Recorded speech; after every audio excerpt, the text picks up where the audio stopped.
Can you hear me okay? I can hear you. I didn't know if I would be able to hear you, but I can. I'll try to project. Mumble, yeah. Are you a mumbler? I am. Really? I texted your cousin's been in here, Jason. Jason? Oh. Yeah. We're not. He's doing his show today with Phoenix is visiting him. My husband's band, they're going to do Jason's show today.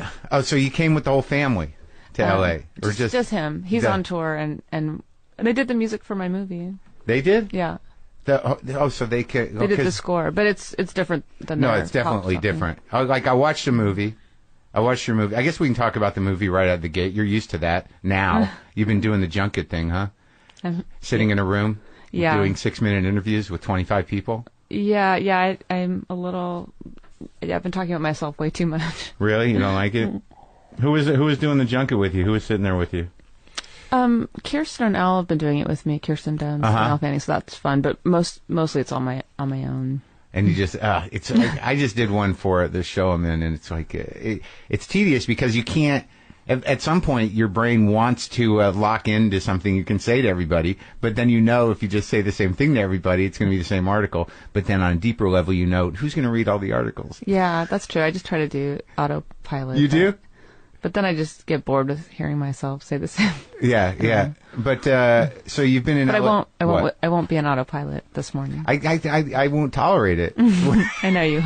It won't happen. When was the last time? Well, we can talk about life before. So you lived here at one point, no, in L.A. or never? In the 90s, I went to Cal Arts. I grew up in Northern California, and then I moved to L.A. Northern California. Yeah, I grew up in Napa Valley. With the whole clan up there in the big house? With my parents and my brother. Yeah. And on our winery. Yeah. With chickens and. Right. So you grew up in a farm almost. Yeah. But it's out in Napa Valley? Mm-hmm. And Rutherford, California. Yeah. And they're still up there? Yeah, my parents live there. The same house? Yeah, the same house I grew up in at their winery. Well, that's nice, right? Yeah, it's really nice to be able to go up there, and I see friends that I went to first grade with. They're still there? Yeah, everyone's still around? Yeah, a lot of them are. So you had kind of a relatively normal life growing up in terms of, at least being in the same place. Yeah, people are always surprised that I had chicken, grew up near chickens and I'm a country girl. What other animals are on the farm? There's a cow, but he's more of a pet cow. Do you eat the eggs from the chickens? Yes, we do. And so you have a lot of chickens, and then part of your life at some point was going out and getting the eggs. Yeah. You did it? Yeah. I mean, not regularly, but yes. Once or twice. Sounds like Marie Antoinette now. Yeah. Yeah, but no, I grew up in the country. But we traveled a lot when my dad would go on location for films. We always went with him. What was the earliest memory do you have of going on location? I lived in the Philippines during Apocalypse Now when I was 4 and 5, so that was. He dragged you all there. Yeah, I thought it was fun. Well, yeah. We were in helicopters in the jungle, and I probably had the best time of the whole group because they had a lot of stress with that. I know. I saw the documentary. It did not look like a good time for your folks. Yeah. Yes. So and then all right. So that was after the Godfather, anyways. But you'd always go, wherever he was working if you were, Yeah, he always took us with him. So I would go to. I lived in Tulsa, Oklahoma. I would go to the local schools wherever we went. So what was in Tulsa? What shot there? Rumblefish and the Outsiders. That was shot in Oklahoma? Yeah, Tulsa, Oklahoma. I loved that movie. Yeah, Rumblefish. I love Rumblefish. It's one of my favorites. Mine too. It's a weird thing. There was a period there where I was seeing it once a year. Oh, really? Yeah, I had to. It was just something I needed to do. Oh, wow. Yeah, that was always my favorite of my dad's movies growing up, and then I started to appreciate the other ones. Why do you think that one was? Just because it was so, the colors, and it was a little more. I think it was made for kids. It was an art movie for teenagers, which I think is so cool. There aren't that many of them. That's true. Certainly not them. I guess there aren't really any in general. Yeah, it always bugged me growing up that the movies made for teenagers always didn't look that high quality. Right, they were just dumb comedies, but some of those had a big impact on us. I love John Hughes movies. Right, that's what I was thinking of exactly.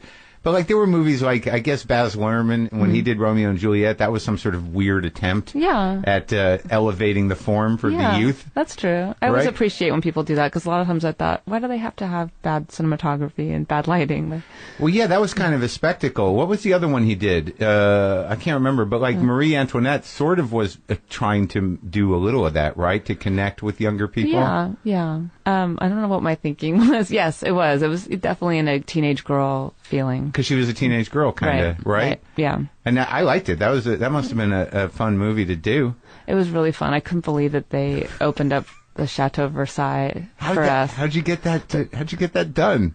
I imagine people have tried over the years. Yeah, I couldn't believe it. We met them and they were very open to it, and I guess they liked Lost in Translation, and they said they would let us film there, and then we pulled up all our trucks in front of the castle. I couldn't believe it the first day we were shooting fountain? There. Right in the front. Yeah. And then I remember we were shooting in the Hall of Mirrors, and all of our equipment was in the room next to it. And it was like Marie Antoinette's real bedroom was where all our equipment cases were. It was so surreal. And Jason, who played King Louis, we did a Cribs episode. We shot him giving a tour of Versailles. It was really exciting that it felt like they let the kids in to make a movie. Did you use that as promo? I don't remember seeing the Cribs episode. I don't know where it is. I have to find it. I think we put it out there somewhere. Yeah, that's kind of funny. You live in Paris now? I live more in New York, but I stayed in Paris after Marie Antoinette, and then after a couple of years came back to New York. Yeah. How's New York doing? Oh, good. I live in the West Village. And, that's nice, right? Yeah. And but you spent a lot of time in San Francisco, because I was there for a couple of years. Your dad's office is in San Francisco, right? Yeah, in North Beach. Right. I never really lived in San Francisco. I mean, as a little kid, but then we moved up to Napa when I was 5. Was that your city for a while? I mean, did you? That's where I'd go see bands. I mean, luckily we could go see bands in San Francisco. And were you part of the scene there at all, or you just go see bands? No, I was living up in Napa, but I would just go in and see bands. Yeah. I never lived there as an adult. No. It's a good city, though, right? It's kind of weird. I never understand what's going on there. I lived there for a couple of years, and like most cities, you can sort of get a handle on at least the economic dynamics, or just what the tone of the city is. But there, I'm like, what is going on here? Yeah, I never figured it out either. Doesn't your brain try to do that, though, a little bit? Yeah, it is always kind of a mystery, that place. My brother lives there now, but there is such a mix of... Yeah, you just don't before the tech thing, I was like, where's the money coming from? What's the history of this place? And I guess it's available information, but there was always such a profound freak element, in a proud way, that there was this kind of like something untethered about it. You'd walk around certain parts of San Francisco and you're like, what the fuck is going on? Yeah. And then there's the old guard society thing from another era that's still hanging on. And who were they though? I don't know. Like, are they cowboys? Were they gold prospectors? I mean, it's always been sort of a kind of a magnet for all types of American weirdness. Outsiders. Yeah. But like, I don't know, like, I still don't know, because I'm like, not as compulsive as I should be in learning things, like what settled that city. And I know it must be the boats, must be things coming in, must trade. Be the port, the trade. I like that we're speculating over known things. One of my favorite things to do. But then I like that my dad in the 70s said, oh, we're going to leave Hollywood, and went up there, and then George Lucas, and then it became a kind of a hippie film center too. Yeah. What was that, like in the early 70s? Yeah. So how is your dad? He's good. Yeah? Is it all about the wine now, pretty much? Yeah, but he just wrote a book about electronic cinema and his ideas of film, so he's still interested in that, but he's making wine. Yeah. And into it. And how long was it before, like, I know that, you didn't set out initially to be a director, you kind of, like, did other stuff. Was that kind of a part of a resistance to the family business, or did you just like want to do your own thing? Like, I mean, how long did it take for you to come around to be like, no, I'm going to direct? No, I didn't. It seems so obvious, but at the time I was like, I have no idea what I'm going to do. I went to Cal Arts, and I wanted to be an artist. I wanted to be a painter. Really? Did you paint?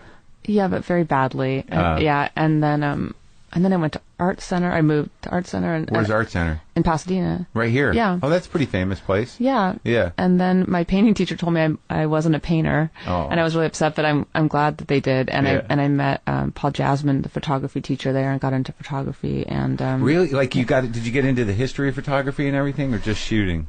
Just shooting and yeah, in the history, but more contemporary. And, Right. and I collect photographs. You do? So I love photography, and that's how I got into film through photography. Oh yeah, you can definitely see that in your films.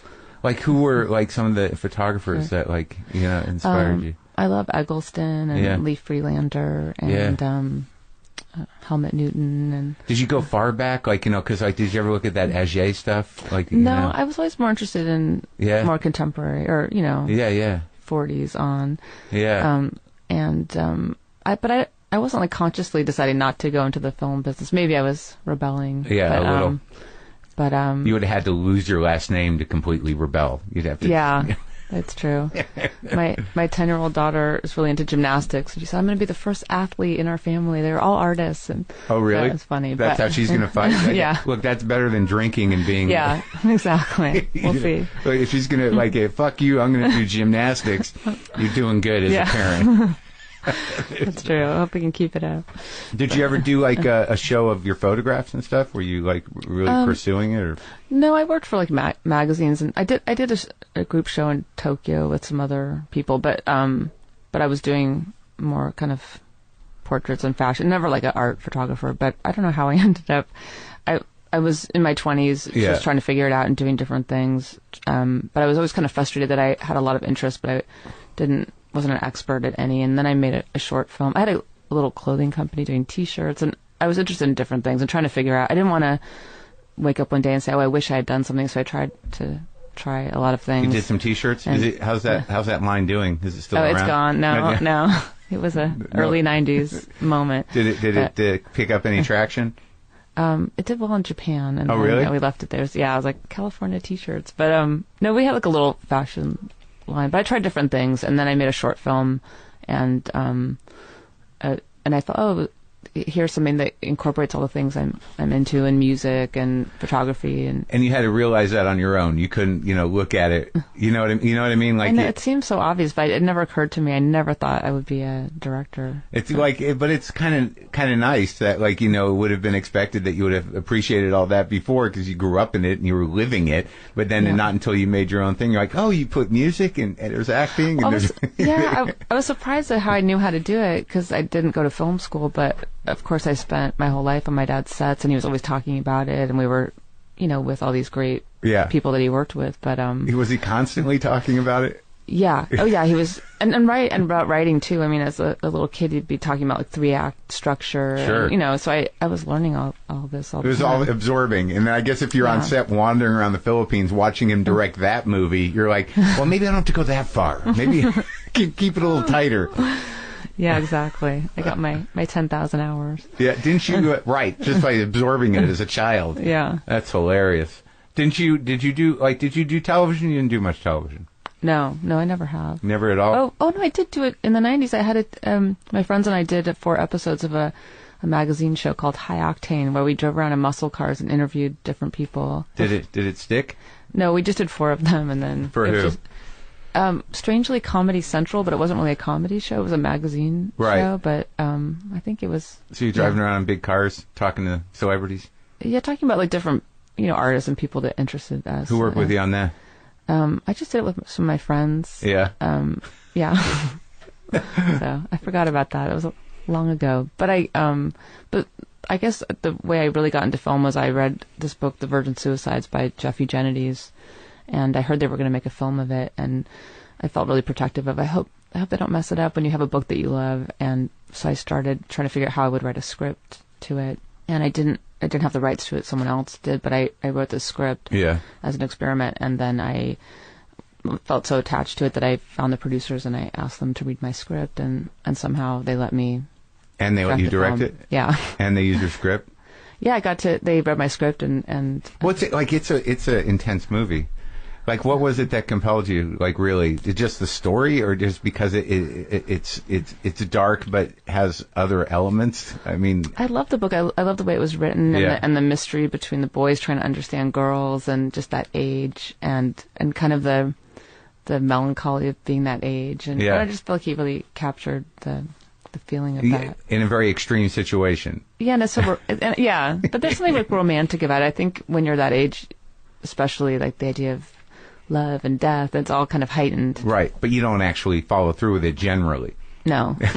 That's the difference. You take it to a limit, and then you can kind of exercise all that in a story and not have to do anything that drastic. Well, I think those dynamics are like those kind of happen through all the movies, right? Really, that you've done, that the weird trying to understand men and women, right? Yeah, I think there's always a mystery in that, or something interesting. Like we can talk about Lost in Translation because that does it too. I mean, that outside of being about men and women to a degree, they're also kind of meditations on celebrity in a way, right?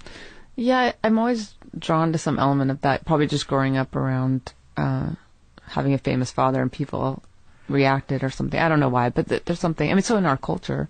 Yeah, it is. But like your sensitivity to it's going to be different. Yeah, because it was just, I imagine that dinners at your house in Napa on some nights, you were like, what the fuck is happening? Look at who are all these people are like really famous and geniuses.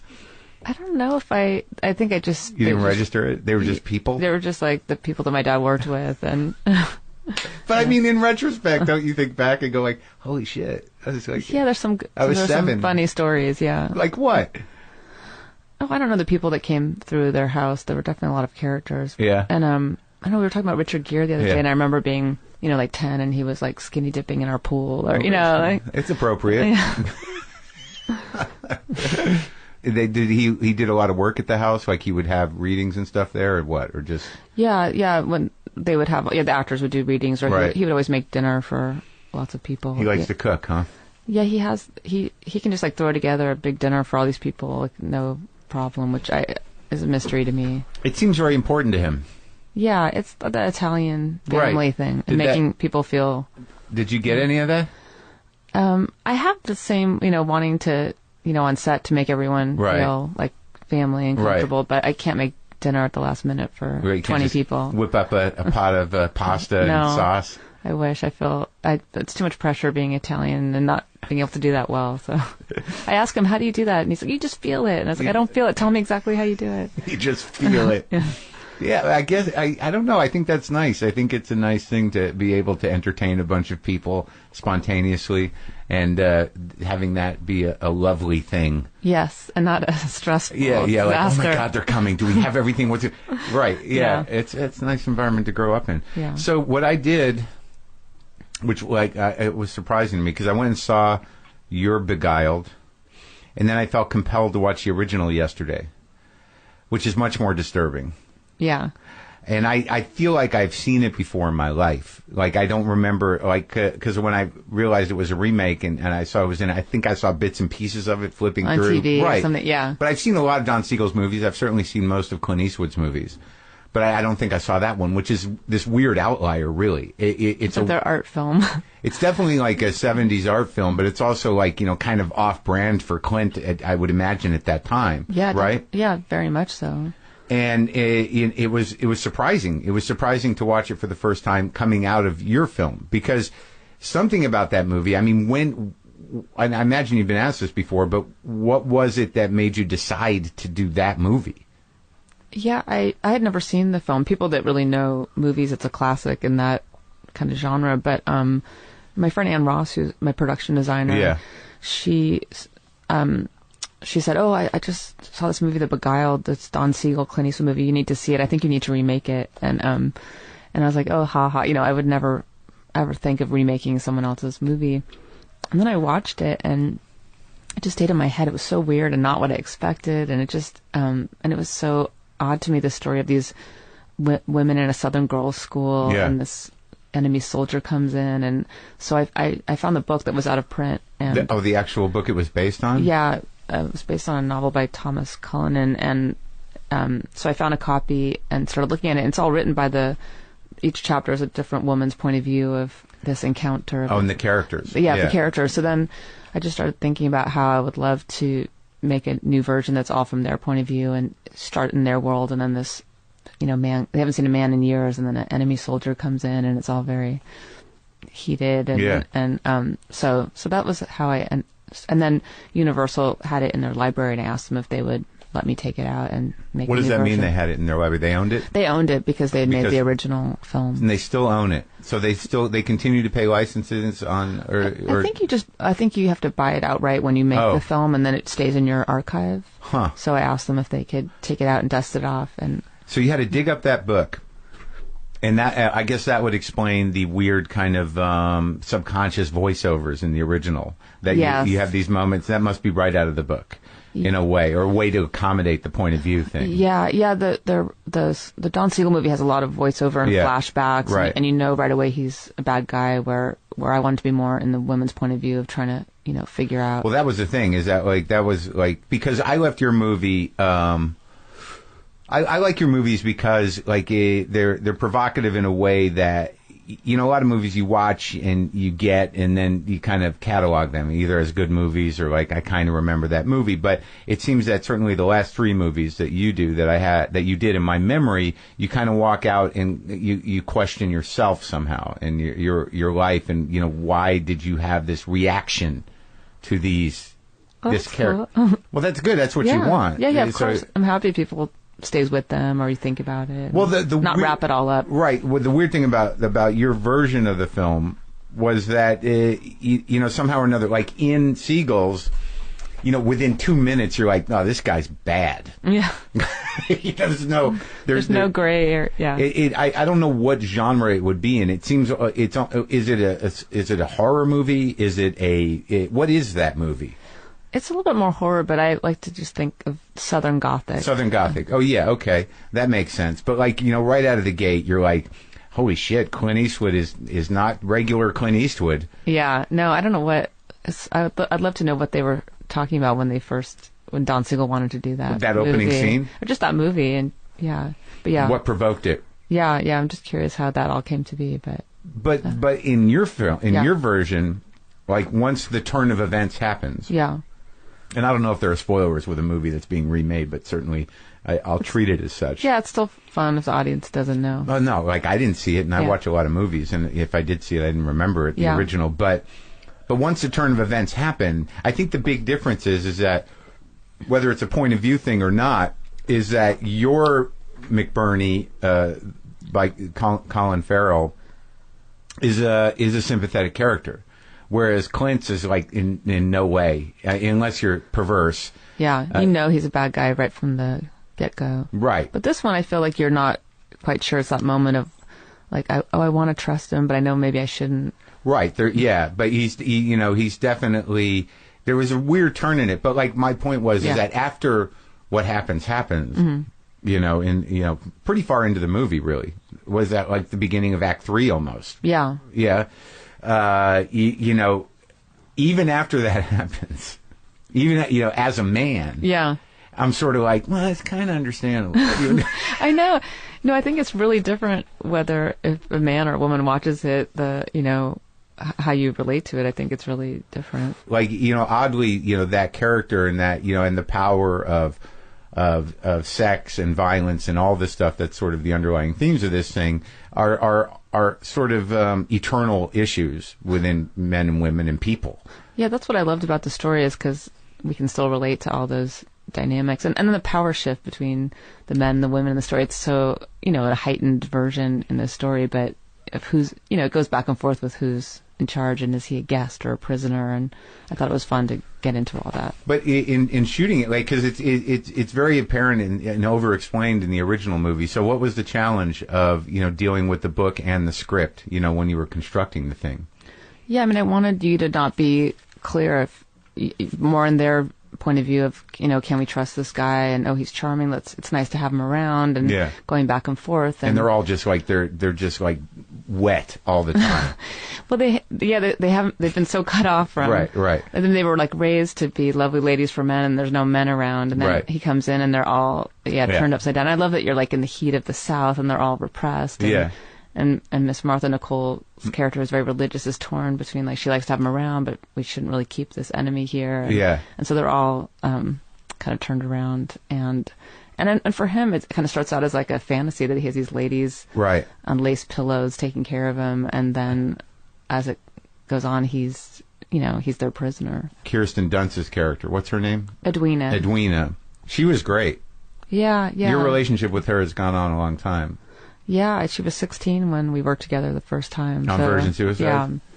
And then you used her as the lead. But she seems, as she gets older, to be evolving into this, like, there's a strange depth to her that, like there's a vulnerability, yet there's also like a something, like a darkness. Yeah. I saw that in her when I first met her, because she looks like this kind of pretty all-American blonde, but then there was always something deep behind her eyes, and she just is as a person, and so I think it comes out more and more. And I think she's surprising in this because it's a really quiet performance, but she conveys a lot of, I don't know, she's like the heart of the movie because she has so much vulnerability. And Farrell was really good. He can really do it when he wants to. Yeah. Right? Yeah. No, I think I'm glad he has a dark side and can tap into it. Yeah, pretty easily.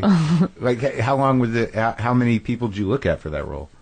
I met a bunch of people, but when I met him, I had met him a long time ago, but when I met him for this, he's so charismatic and charming, and he's so masculine. And Elle Fanning, she was the 11 when I did Somewhere. Right. So it was fun to ask her to...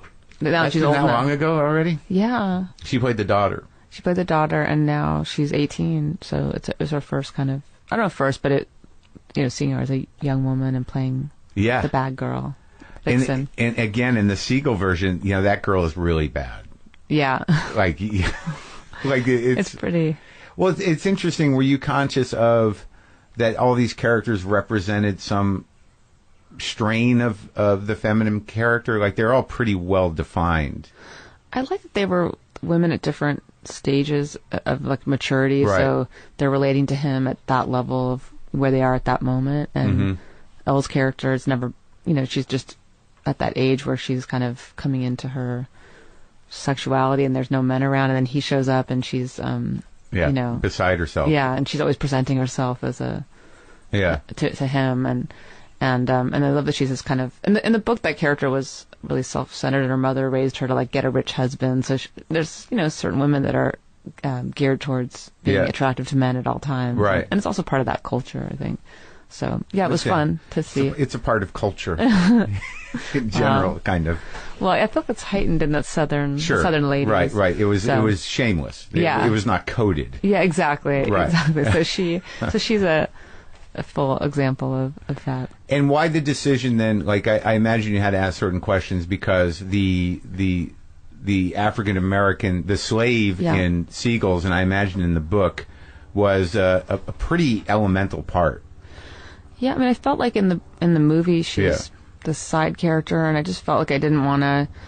It's such an important subject. I didn't want to just kind of brush over it lightly with the side character. Right. So I decided not to have that character at all and just focus on the women. And a lot of the slaves had left at that time, so they're just really cut off entirely, and they had to figure out how to live on their own. Because it seems like in the original movie, there's just no relief from the menace of one character or another. Right. Yeah. And you chose to just focus on the ideas and what would be the legitimate human feelings of all these women. Yeah, and it's just really about the women and a man coming in and focused on that dynamic. But how much of the Nicole Kidman character in the book was, what had all that kind of like incesty, creepy, Southern Gothic? Was it in the book? It's in the book, and I just decided to keep that out because I wanted it to be about desire, and it's not like perverted from some incest story, and like that it could just be that a woman has a desire that's cut off, and she's very religious, and there's no men around, and you just stripped it down. She didn't have to be.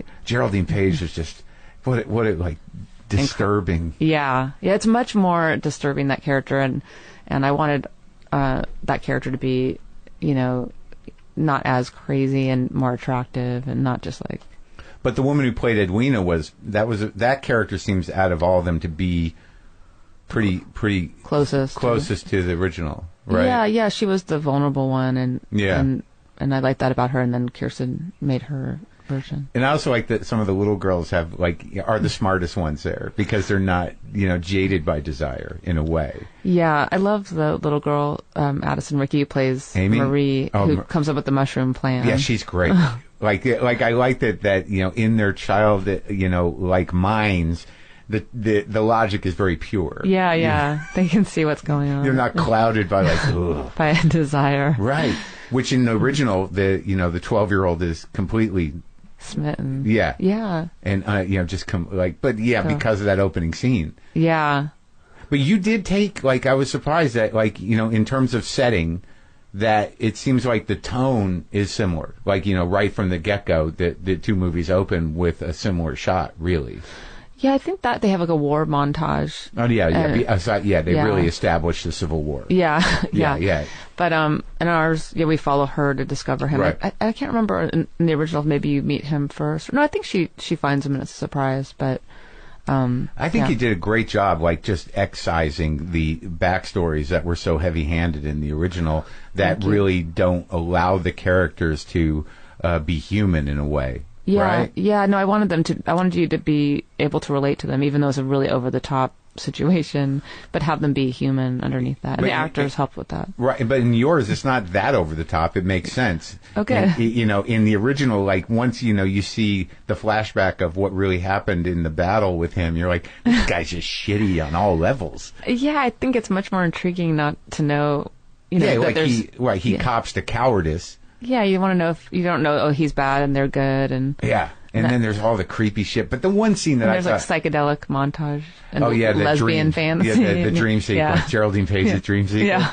I think that was just a product of the era. The time. Yeah. Or something Don was dealing with. How can I get two women to kiss? I wish Don was around to defend himself? No, just to hear more about He made some good movies, right? Yeah, of course. It's interesting, though, too, after, with whatever Clint went through in those early movies, that he as a director is somewhat feminist, in his movies. Yeah, that is interesting. It's odd, right? Like the ones he made himself are very sensitive to it. Yeah. But also in the original, and then we're going to talk about other things. But in the original, like the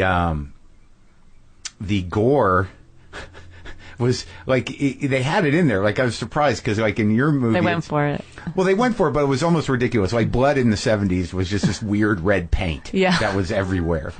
But like when that thing happens, that happens in the movie, you're like, oh my God! Well, they tried their best. Oh, good. At least there was. But in yours, like you're like, whoa. It was very. You had to do it real. Yeah, I think I was trying to make it realistic. So I like the movie. It's beautiful and was shot beautifully. You won a big prize, right? Yeah, and Cannes. Thank you. Is that what? I have no idea what what Cannes is like. I've talked to some people about it, and you've probably been there a lot with your dad and with other movies. Yeah. Is it glamorous and exciting, or is it just a big clusterfuck like a European version of South by Southwest? Like what? I've never been to South by Southwest. Really, you elitist? No, I just missed it. I would like to.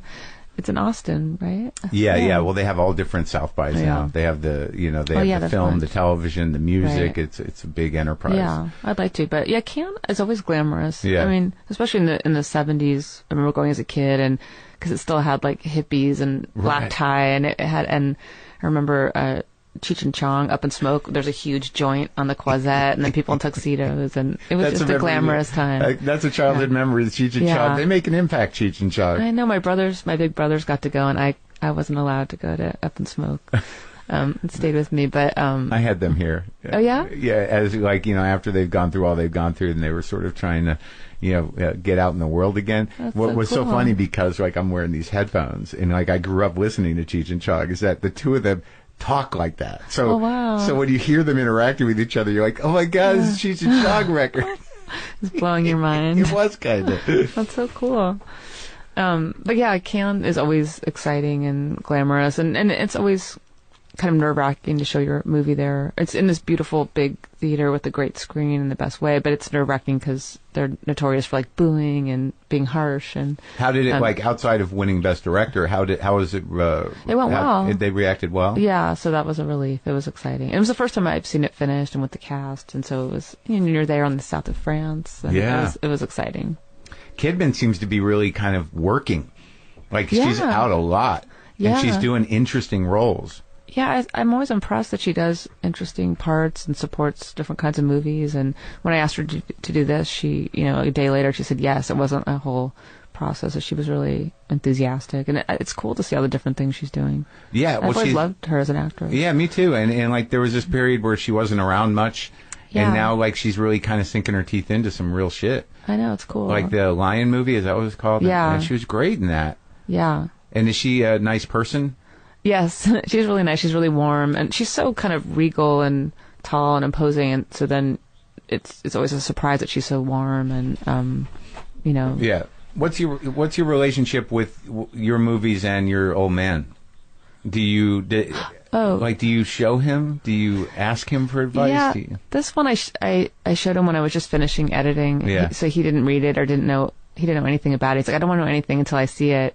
And I was wondering what he was going to think of it. I thought, oh God, what's he going to think? And then he watched it and he really liked it. And he said, oh, Nicole's character was so brave that she had to figure out how to do that. And I was really surprised. So it's always fun to. Has he always been supportive? I imagine he has. Yeah. He's always been. And when I was starting, he was more kind of, anxious for me and trying to give advice. And now he is just into how I do things. After you win a couple Academy Awards, he's like, no, maybe she's doing all right. You got it. I think your parents always worry about you, but no, he's sweet. He's really enthusiastic. So it helped, to finish editing, knowing that it can't be that bad if he liked it. Sure. Well, of course. And can you throughout your filmmaking career, was he? I mean, I don't want, I'm not diminishing anything, but I would have to assume, I asked the same question, to Jacob Dylan, because you get this idea that's sort of like, that you got to have your own life and you got to be separate. And like when I asked him, it's like, I said, does he, his father's the greatest songwriter ever. Yeah, so he's he mentioned lyrics. Well, yeah, he's like, well, I have access to the greatest songwriter ever, and we have a shorthand because there's this assumption that there's sometimes friction. I never got that with you, but early on, was he more? Did he give advice around the actual act of directing? I remember him coming on set when I was doing my first movie on Virgin Suicides, and he kept saying, you need to say action louder. They have to know you're in charge. And I was like, okay, Dad, let me do it my way. So there's always, that just kind of parent. Right, but other than that, no kind of shooting stuff or story ideas other than the third act thing that you seem to remember? Oh, yeah. No, I mean, I always...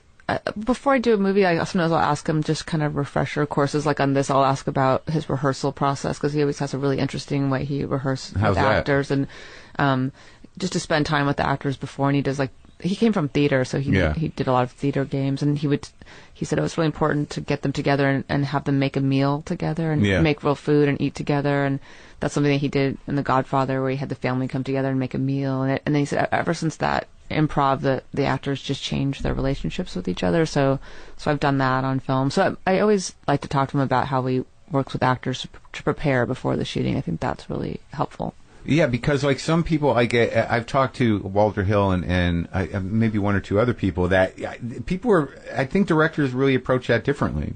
That some directors with Walter, it was interesting because, he was like, well, let me just dispel the myth that, the director is some sort of hands-on guide with an actor, because he basically said, look, you hired the person to do a job, and then they do the job.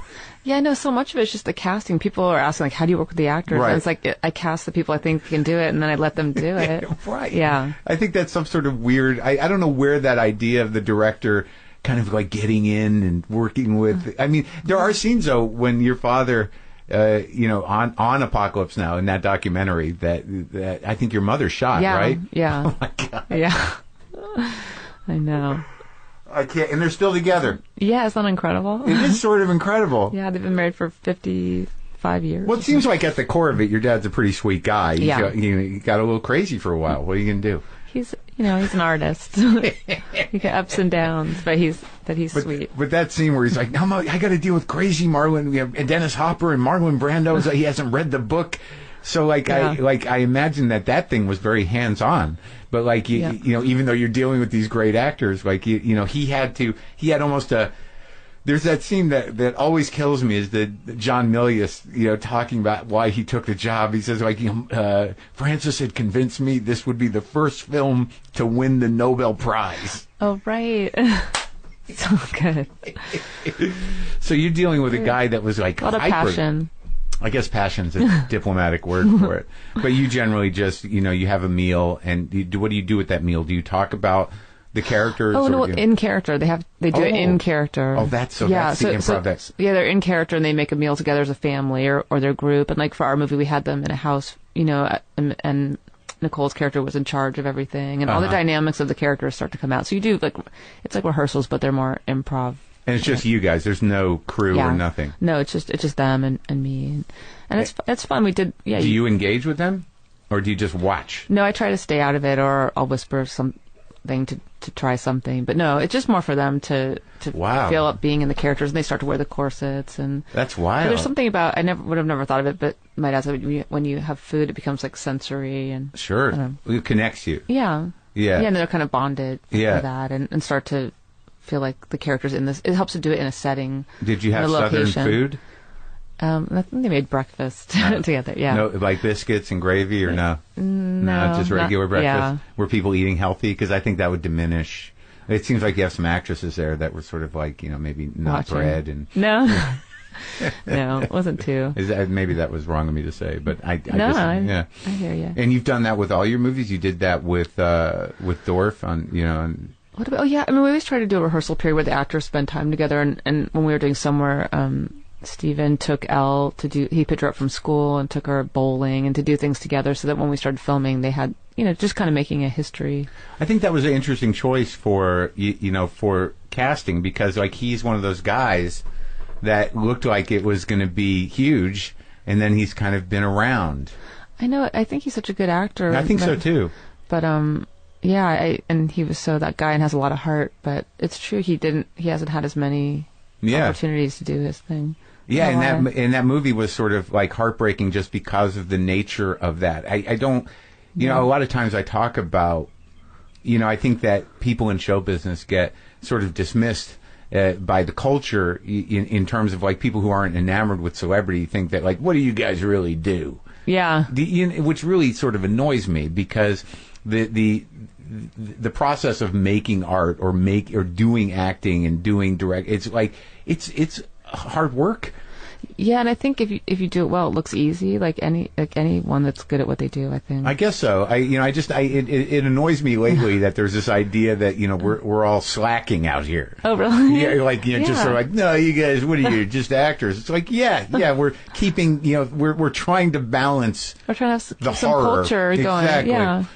But in that movie, how much of that was from sort of personal experience? I mean, growing up in show business and you having done some acting yourself, and knowing all these actors and having them in your family, it seemed to be a very sympathetic and very specific, portrait of somebody in this business, which I think is not easy to do necessarily.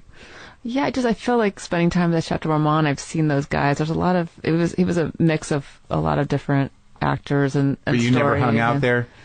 I did in the 90s. I did. Yeah. And so it was a lot based on, but I knew people like that. And I wrote it right after I had my first daughter, so I was thinking about kind of the idea of being a parent. And you'd already been divorced once. Yes. Yeah. Yeah, in my 20s. Yeah. Yeah, so luckily I didn't have kids that round. But so this I was thinking about, I just had a baby, and I was thinking about, I don't know, being a parent, and then those, and just knowing kind of guys like that. And sure. And then there's, of course, part of my dad. The character's not like my dad at all, but just when they go to Italy, I've had trips like that with my dad with lots of ice cream and Yeah, it's sweet. Yeah. But like played up against the sort of like, I don't know, the men, like even with, the Bill Murray character in Lost in Translation, it's like, to be lost. Yeah. But yet see that. Huh? I don't know, you see that in certain people. Oh, no, definitely. Yeah. But also to be so, like people know of you, or they know who, it's a strange thing to have a public personality. Yeah. And yet, behind it, there's just this melancholy or existential kind of like despair. Yeah, I don't know. I've seen that in people. Yeah, I think it happens in all occupations. Yeah. But, the public face is sort of like this strange thing that you have to, you kind of have to be that guy. Yeah. People want you to be. Yeah. Well, now working with those two, with Scarlett at that point in her career, and with Bill, did you do the improvisations with them? I don't think we did. I think Bill. They both showed up in Tokyo, and we just were winging it. But the characters didn't know each other, so it was okay. I think it's more in films where the characters are supposed to have a history together. Right. And that one they didn't know each other, so we all kind of just showed up in Tokyo and hit the ground running.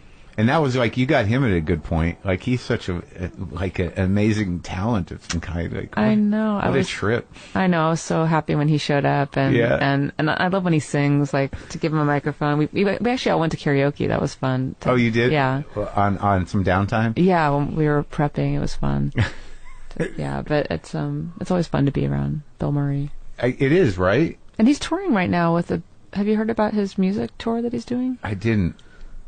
He's I don't know what they're called, but he has a 4-piece classical music group, and he's singing like Van Morrison songs. Oh, really? Yeah, I heard one song and it was really touching. Yeah. Well, he has a lot of heart. Well, that's the thing. He's and a heavy heart somehow. Yeah. It's very interesting that part of him that he's able to put out there, if cast right, and just in general, that I don't know what the word is, but lovable. Well, I guess it is lovable. Like in Groundhog Day, he said when he's downtrodden, and I don't know, there's something lovable about him. Yeah. Like he just can't get a leg up in a way, and he's immediately sympathetic somehow. Even when he's playing, he doesn't really play assholes that often. No. But Scrooged, maybe. Scrooged, and also that one with Melissa McCarthy. But that guy had a lot of heart too, and he always has heart. I think so. Right. I think that's the trick with him, is like, no matter how much of an asshole he may be, there's that thing he has. Yeah. How did you direct that Christmas special? How did that happen? Oh, how did that come apart? I think I love when Bill sings, and I was saying, I wish you would just do a week at the Carlisle singing old standards. I'd just love to see Bill singing, Chet Baker classics. Right, yeah. And then our friend Mitch Glazer, who's a writer that works with Bill a lot, they were talking about doing some kind of show, and we thought, can we incorporate the music into that? And we thought, maybe we'll do a Valentine's special, and somehow it turned into a Christmas special. But Bill and Mitch were talking about doing some kind of a TV thing, and that's how it all came together. So, what happens now? You're going to have a big premiere tonight? Yeah, our movie. We have our premiere tonight, and then it comes out this weekend. It's exciting, right? Yeah. We shot it last fall in New Orleans, so it's been. We just now the premiere. Does the whole family go? No, my parents are in Europe. They're not around, but I have a lot of cousins that are coming. Is Nicolas Cage coming? Oh, I wish.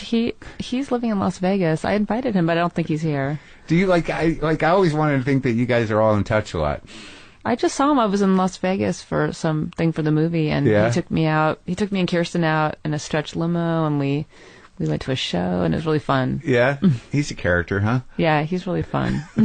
And Jason, he's got a kid now, and you guys... He has 3. And 3? Yeah, and when did that happen? I know. Was there a new one?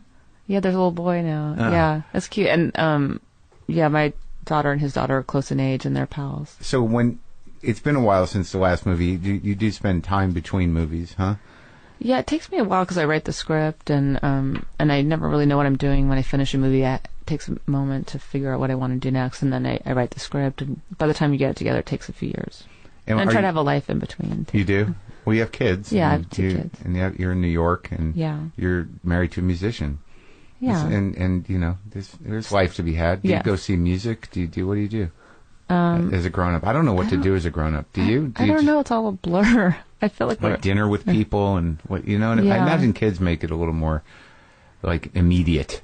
Yeah. Kid stuff. Yeah, but I don't know. We hang out with friends. And because I was just in New York, and I decided I needed to go to Lincoln Center and see jazz, and you can just do that there. I have to do that more living in New York. I don't do it, and now I'm at this age where I'm am I missing something? Because I don't know, life is pretty fulfilling, but there seems to be these things that are supposed to be really amazing. And did you enjoy it? Yeah, I loved it. Are you kidding? It's a bunch of dudes with horns up there. I know. I have to do that. I feel like New York has so many just always something going on like that. And like your grandfather was a composer, right? Yeah. Do you have memories of that? Like had that being important? Yeah, I mean, we went and saw him conducting. He did the performance in front of Napoleon. I saw that when I was in college. Really? Yeah, it was like a big deal. Yeah, it was at that era because I saw it at the Colosseum in Rome and right. Yeah. Your dad put it together, right? Yeah. He re-edited it in a triptych. I remember it was a big deal. Yeah, I guess they preserved it. Abel Gance's Yes. Napoleon. Yeah, I remember it became red, white, and blue at one point. Yeah, with the live French orchestra flag. conducted by Carmine Coppola. Yeah, I don't know how that came about Yeah, together. I remember seeing it like, wow. Cool. It was a silent movie, and there's a whole orchestra. Yeah. And I think he did Koyaanisqatsi. Didn't he produce that too, or no? Yeah, his company... and they're still a company. They do your movies sometimes? American Zoetrope, yeah. What else do they do? Do you have, are you... They, not so many other projects, but we always have little things going, and... Do you remember the time we directed a musical? My dad, One from the Heart. And they showed it at Radio City, I remember. Right. Yeah, I love that movie, the style of it. I remember they were shooting it. They rebuilt Las Vegas in a soundstage here in Hollywood. Right. And I remember that at the time he's like, I have this amazing technology where you can watch the take right after on video. Yeah, it was digital. It was like the first time. That was... what was what's the lead in that? Terry Garr and Freddie Forrest. It has the best. I love that soundtrack album. It's great with Tom Waits, Crystal Gale. Yeah, I have that. Yeah, it's a great. It's great just to listen to that soundtrack. Were you on set for that? Yeah, I was. I was roller skating around the lot. That's so. What happened to Fred Forrest? I haven't seen him in a long time. I don't know. He's a good actor. Yeah, he's great. All right. So, do you have anything else in mind in terms of like what you're going to do next? I know you're in the middle of this thing. No, I'm just excited for this to come out and summer vacation. I think it's amazing. Who was the DP on it? Oh, he's so great. Philippe Lassorde. He's a Frenchman. It's good to have a French cinematographer. Yeah, man. All that like mist and the what kind of trees are those? They're big oak trees with Spanish moss, and and he had a lot of like smoke machines going. We shot on 35 millimeter film, which was exciting. But that's all shot on 35. Yeah. Huh. And I hope people see it in the theater because I think it's. I need to see it in the theater. Yeah, you can come tonight or this week. We're showing it. You've shown it a few times. Yeah, it's always going to be at the New Beverly with a double feature with the Don Siegel movie. It is. Yeah. When? Wednesday. Quentin Tarantino is hosting. Oh, can I get into that? Yeah, of course. Is it all sold out? I'm sure I can get you. I'm sure I have a ticket. Yeah, yeah. You can pull. That's on Wednesday. Yeah, double feature. Because I want to see the Don Siegel movie in the theater. Oh my God. Yeah, come. I'll find out what time. We'll set it up. Well, I think you did a great job. Thank you. And it was great talking to you. It's exciting to meet you too. Do you think we covered it? I think so. Yeah, we got it all for most of it. Where'd you shoot this thing? In New Orleans. Oh, it almost looks like the same house from the Don Siegel movie. Oh, I loved. We couldn't get that house, but you tried. I tried to figure it out, but it's been restored. But we shot at an old plantation outside of town, and then we shot in New Orleans. The interior. How long were you down there? We were there from October to early December. And how was that experience? Have you been there before? I've only been there for, a couple of days at a time. I went to Jazz Fest before, but I've never spent time there. I love New Orleans. Everyone's so nice there, and it's nice. Good food. And it's another one of those cities where you're like, it's got, you right when you get there, you're like, this is its own place. Yeah, there's nowhere else like it. Right. It's so distinct the way it looks and the feeling. It's kind of a weird, magical thing. It is. I love it. I think, and it was fun to come with kids too. And I thought it'd just be like, drunk people with plastic cups. Cause we stayed in the French Quarter. Yeah. But it was really fun, and everyone there is really friendly. And do you bring your family on set with you, like your dad did? They came to visit, but they stayed in school in New York. But they came over like Thanksgiving. So your dad would just take you out of school? I can't multiply. I never learned how to multiply. It's really pathetic. Yeah, we just would leave school, and it was fun though. It was always fun to go on location. And to go to school wherever you were? Yeah, I went to like just the local school wherever. That's so wild. I guess family was always... That was the priority. It was very important to him. Yeah. Do you think it was like, all in, was it because he liked having the family together, or he needed to have you guys there? Oh, I think I never thought about that. I think it's the Italian thing of keeping the family together. But he told me, and I don't remember when he was in Cannes for Apocalypse Now, there's you can see footage of his press conference, and I'm on his lap, and he said, I just thought that they'd be, less harsh to him if I had a kid on my lap. Shield. Yeah, so I was like, thanks. So. And were they? I don't know how it went, how hard a time they gave him. I think it went well. I don't know, but it was, a little close to the Vietnam War time to be making something about that. Oh yeah, and it just seemed like it seems like he's relaxed, since that movie certainly. Oh yes. I mean, it must have been a process. I can't.